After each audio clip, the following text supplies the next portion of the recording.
యాదాద్రి భువనగిరి జిల్లా యాదగిరిగుట్ట ప్రభుత్వ బాలికల వసతి గృహంలో రాష్ట్ర దేవాదాయ శాఖ మంత్రి కొండా సురేఖ ప్రభుత్వ విప్ బీర్ల ఐలయ్యతో కలిసి ఆకస్మిక తనిఖీ నిర్వహించారు.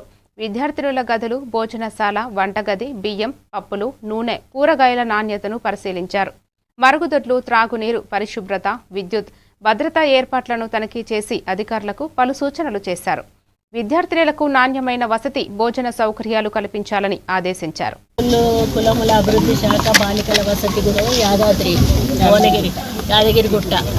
ఎందుకంటే మాకు ఏఐసిసి నుంచి కూడా ఇన్స్ట్రక్షన్స్ ఉన్నాయి, సీఎం గారి నుంచి కూడా ఇన్స్ట్రక్షన్స్ ఉన్నాయి. మీరు ఎక్కడైనా వెళ్ళినప్పుడు దగ్గరలో ఉన్నటువంటి హాస్టల్స్ను విజిట్ చేయండి అని చెప్పి, అందుకని అంటే పిల్లల కోసం కాదు, పిల్లలు కొంచెం చలికి ఇబ్బంది పడుతున్నారని. అదేవిధంగా కొంత మోరీ ఏదో ట్రబుల్ ఉంది, అది వాటరు బయట సీసీ రోడ్ వేయడం వలన అవి కరెక్ట్ వాటర్ మోరీలో పోవట్లేదని వాళ్ళకు మున్సిపాలిటీ చైర్మన్ వారికి చెప్పడం జరిగింది.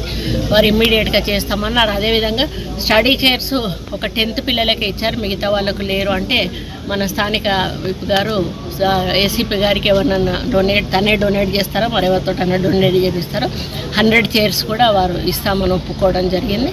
ఈ సోలార్ వాటి గురించి నేను ఎండీతో మాట్లాడతా, ఈ కలర్స్ గురించి కూడా మాట్లాడి, ఎందుకంటే మేము విజిట్ చేసినప్పుడు వాళ్ళకి ఏం తక్కువ ఉందో అది చేయాల్సిన బాధ్యత కూడా మా మీద ఉంది. వాళ్ళు పిల్లల్ని బాగా చూసుకోవాల్సిన బాధ్యత వాళ్ళ మీద ఉంది. వాళ్ళకి అవసరాలను కూడా గుర్తించి తీర్చాల్సిన బాధ్యత కూడా మా మీద ఉంది. కాబట్టి స్థానిక డిపార్ట్మెంట్ హెడ్స్తో మాట్లాడి అది వీలున్నంత తొందరలో ఆ సోలార్ సిస్టమ్ని పెట్టడం కానీ ఇంకా ఈ కలర్స్